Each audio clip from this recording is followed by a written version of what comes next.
mempresentasikan materi pada hari ini. Ini ada 4 materi yang akan dibahas. Yang pertama konsep data dan struktur data, yang kedua abstrak data type atau ADT, yang ketiga time dan space complexity, dan yang terakhir notasi big nol. Dan yang pertama konsep data dan struktur data akan disampaikan oleh saudara Nopal. Pada beliau waktu dipersilakan. Yang pertama yaitu konsep data PS struktur data. Yang satu adalah pengertian data. Data adalah sekumpulan fakta atau informasi mentah yang belum diolah dan belum memiliki makna yang jelas. Data biasanya masih berupa angka, teks, simbol, gambar atau suara yang nantinya akan diproses oleh komputer untuk menghasilkan informasi yang berguna. Dalam dunia komputer, data merupakan bahan dasar dari suatu proses pengelolaan informasi. Tanpa adanya data, komputer tidak dapat melakukan proses apapun. Contoh, data dalam kehidupan sehari-hari, nama siswa, nilai ujian, umur seseorang, tanggal lahir, nomor telepon, alamat rumah. Contohnya, nilai matematika 85, nama siswa Andi, umur 17 tahun. Data tersebut masih berupa fakta sederhana. Ketika data tersebut diolah atau disusun dengan baik, barulah bisa menghasilkan informasi. Contoh, jika nilai semua siswa dikumpulkan lalu dihitung rata-ratanya, maka hasilnya menjadi informasi tentang rata-rata nilai kelas. Ciri-ciri data. Beberapa ciri data antara lain: masih berupa fakta mentah, belum diolah atau diproses, dapat berupa angka, teks, simbol, gambar, atau suara. Menjadi bahan dasar untuk menghasilkan informasi jenis data. Secara umum, data dapat dibagi menjadi beberapa jenis, yaitu yang ke-1 data numerik, data yang berbentuk angka. Contoh 10, 25, 100, nilai ujian. Yang kedua, data teks atau karakter, data yang berupa huruf atau kata. Contoh, nama orang, alamat, nama kota. Yang ketiga, data boelan, data yang hanya memiliki 2 nilai, yaitu benar atau salah, true atau false, palsu. Data multimedia, data yang berupa gambar, video, atau suara. Yang kedua, pengertian struktur data. Struktur data adalah cara atau metode untuk mengatur, menyimpan, dan mengelola data di dalam komputer agar data tersebut dapat digunakan secara lebih efisien dan mudah diakses. Dengan menggunakan struktur data, data dapat diorganisir dengan baik sehingga proses pencarian, penambahan, penghapusan, dan pengelolaan data menjadi lebih cepat. Struktur data sangat penting dalam pemrograman karena menentukan bagaimana data disimpan dan diproses oleh suatu program. Contoh, struktur data yang sering digunakan yang pertama yaitu array. Array adalah kumpulan data yang disimpan dalam suatu tempat dengan urutan tertentu. Contohnya nilai 80, 85, 90, 75, 88. Yang kedua, stack. Stack adalah struktur data yang bekerja seperti tumpukan. Prinsip adalah LIFO, last in first out. Artinya data yang terakhir masuk akan keluar terlebih dahulu. Contoh dalam kehidupan sehari-hari, tumpukan piring. Kue adalah struktur data yang bekerja seperti antrian. Prinsipnya adalah FIFO, first in first out. Artinya data yang pertama masuk akan keluar terlebih dahulu. Contoh dalam kehidupan sehari-hari, antri di kasir. Linked list. Linked list adalah kumpulan data yang saling terhubung menggunakan pointer atau alamat memori. Tree adalah struktur data yang berbentuk seperti pohon yang memiliki cabang-cabang. Graph adalah struktur data yang digunakan untuk menggambarkan hubungan antar data. Kedua, abstrak data type atau data yang akan disampaikan oleh saudari Silvi. Abstrak data type atau ADT. Pengertian abstrak data type atau ADT yaitu konsep dalam ilmu komputer yang digunakan untuk menggambarkan tip data berdasarkan operasi atau fungsi yang dapat dilakukan terhadap data tersebut tanpa menjelaskan bagaimana cara data tersebut disimpan atau diimplementasikan di dalam program. Kata abstrak berarti abstrak atau tidak dijelaskan secara detail. Artinya ADT hanya menjelaskan apa yang dilakukan oleh suatu data, tetapi tidak menjelaskan bagaimana cara kerja di dalamnya. Dengan kata lain, ADT berfokus pada fungsi atau perilaku dari data, bukan pada cara pembuatannya. Contoh sederhana, jika menggunakan stack, kita hanya mengetahui bahwa kita bisa melakukan beberapa operasi seperti menambah data atau push, mengambil data, pop, namun kita tidak perlu mengetahui bagaimana stack tersebut dibuat di dalam program. Tujuan abstrak dalam data type yaitu penggunaan ADT adalah untuk mempermudah programmer dalam merancang dan memahami struktur data tanpa harus memikirkan detail implementasinya. Beberapa tujuan ADT, yang pertama yaitu menyederhanakan konsep pemrograman. Programmer hanya perlu memahami fungsi dari suatu tipe data. Yang kedua, memudahkan pengembangan program. Program dapat dikembangkan tanpa harus mengubah keseluruhan sistem.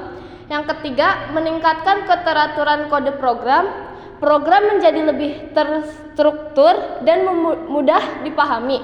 Yang keempat, memisahkan konsep dan implementasi. Konsep data dapat dipahami tanpa melihat kode program secara detail. Yang ketiga, komponen dalam abstrak data type. Sebuah ADT biasanya terdiri dari dua komponen utama, yaitu yang pertama data. Data adalah nilai atau informasi yang disimpan di dalam suatu tipe data. Contoh data yang pertama itu angka, kedua karakter, ketiga objek, yang keempat kumpulan nilai. Yang kedua operasi atau operation. Operasi adalah tindakan yang dapat dilakukan terhadap data tersebut. Contoh operasinya yaitu menambah data, menghapus data, membaca data, dan memperbaharui data. Operasi inilah yang menentukan bagaimana suatu ADT digunakan. Yang keempat, kelebihan menggunakan ADT. Penggunaan ADT dalam pemrograman memiliki beberapa keuntungan. Yang pertama, mempermudahkan pemrograman memahami sistem. Kedua, program menjadi lebih terstruktur. Ketiga, memudahkan perawatan dan pengembangan program. Keempat, mengurangi kesalahan dalam penulisan kode. Yang kelima, dapat digunakan kembali dalam program lain. Hubungan ADT dengan struktur data. ADT dan struktur data memiliki hubungan yang sangat erat. Perbedaannya dapat dilihat pada tabel berikut. ADT atau struktur data, konsep atau gambaran tipe data. Implementasi dari konsep tersebut menjelaskan operasi yang bisa dilakukan, menjelaskan cara data disimpan bersifat teoritis, bersifat praktis. Contohnya, stack adalah ADT. Implementasi stack bisa menggunakan array atau linked list.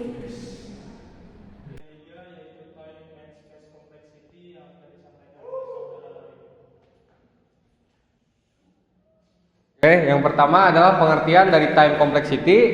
Pengertiannya adalah ukuran yang digunakan untuk mengetahui berapa lama waktu yang dibutuhkan sebuah algoritma untuk menyelesaikan suatu masalah berdasarkan jumlah data yang diproses. Time complexity tidak menghitung waktu dalam detik secara langsung, tetapi mengukur jumlah operasi yang dilakukan oleh algoritma ketika ukuran input atau data semakin besar. Jadi biasanya time complexity ini ditulis menggunakan notasi big nol. Contoh sederhananya, misalnya ada program untuk mencetak angka dari 1 sampai n.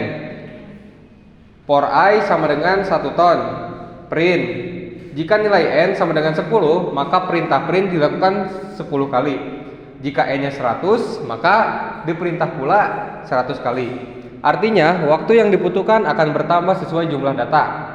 Time complexity dari algoritma tersebut adalah O atau N. Yang kedua adalah tujuan time complexity. Tujuannya itu antara lain yang pertama mengetahui seberapa efisiennya suatu algoritma. Yang kedua membandingkan algoritma yang satu dengan yang lain. Yang ketiga memilih algoritma yang lebih cepat ketika data yang diproses besar. Lalu yang terakhir membantu programmer membuat program yang lebih optimal. Cukup.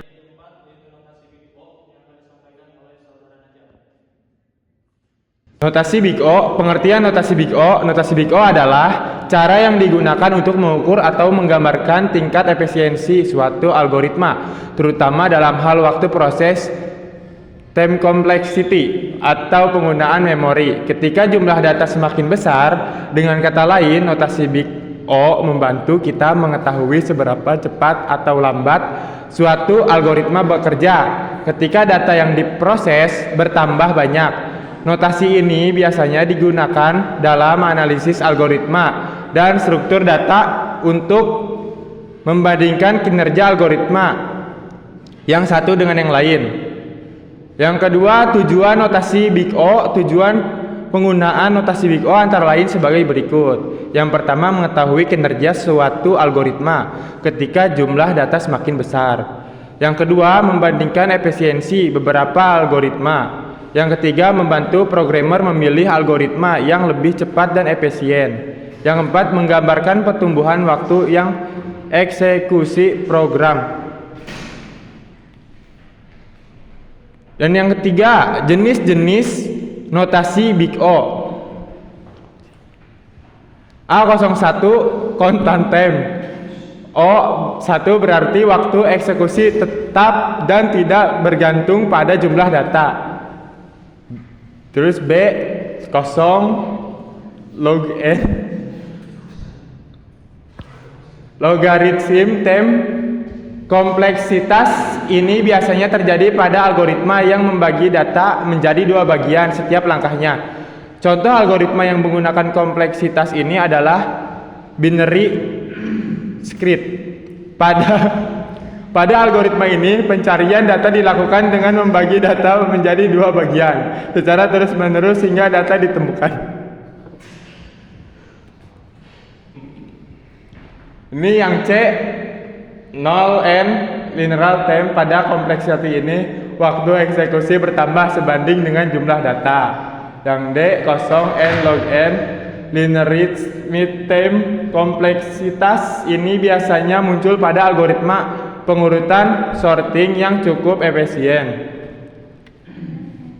Yang E, quadratic time. Kompleksitas ini biasanya terjadi ketika terdapat perulangan di dalam perulangan nested loop. Yang V, exponential time. Kompleksitas ini termasuk sangat lambat karena jumlah operasi meningkat sangat cepat ketika jumlah data bertambah. Biasanya kompleksitas ini muncul pada algoritma rekursif tertentu seperti perhitungan Fibonacci dengan metode sederhana. Kesimpulan dari presentasi hari ini adalah dalam ilmu komputer, data, struktur data, dan algoritma merupakan tiga konsep yang saling berkaitan. Data adalah fakta atau informasi yang belum diolah, sedangkan struktur data adalah cara untuk mengatur dan menyimpan data agar dapat diproses dengan lebih efisien oleh komputer. Untuk mempermudah pengelolaan data, digunakan konsep abstract data type atau ADT. ADT menjelaskan operasi atau fungsi yang dapat dilakukan pada data tanpa menjelaskan bagaimana cara implementasinya. ADT yang sering digunakan adalah stack, QU, dan list yang membuat programmer merancang program secara lebih terstruktur dan mudah dipahami. Selain itu, dalam menganalisis kinerja algoritma digunakan notasi Big O. Notasi ini digunakan untuk mengukur tingkat efisiensi suatu algoritma, terutama dalam hal waktu, proses, dan penggunaan sumber daya ketika jumlah data semakin besar. Nah, dengan Big O, programmer dapat membandingkan algoritma dan memilih yang paling cepat dan efisien. Secara keseluruhan, pemahaman tentang data, struktur data, ADT, dan notasi Big O sangat penting dalam pemrograman karena membantu membuat program yang lebih terstruktur, efisien, dan mampu menangani data dalam jumlah besar dengan lebih baik. Sekian dari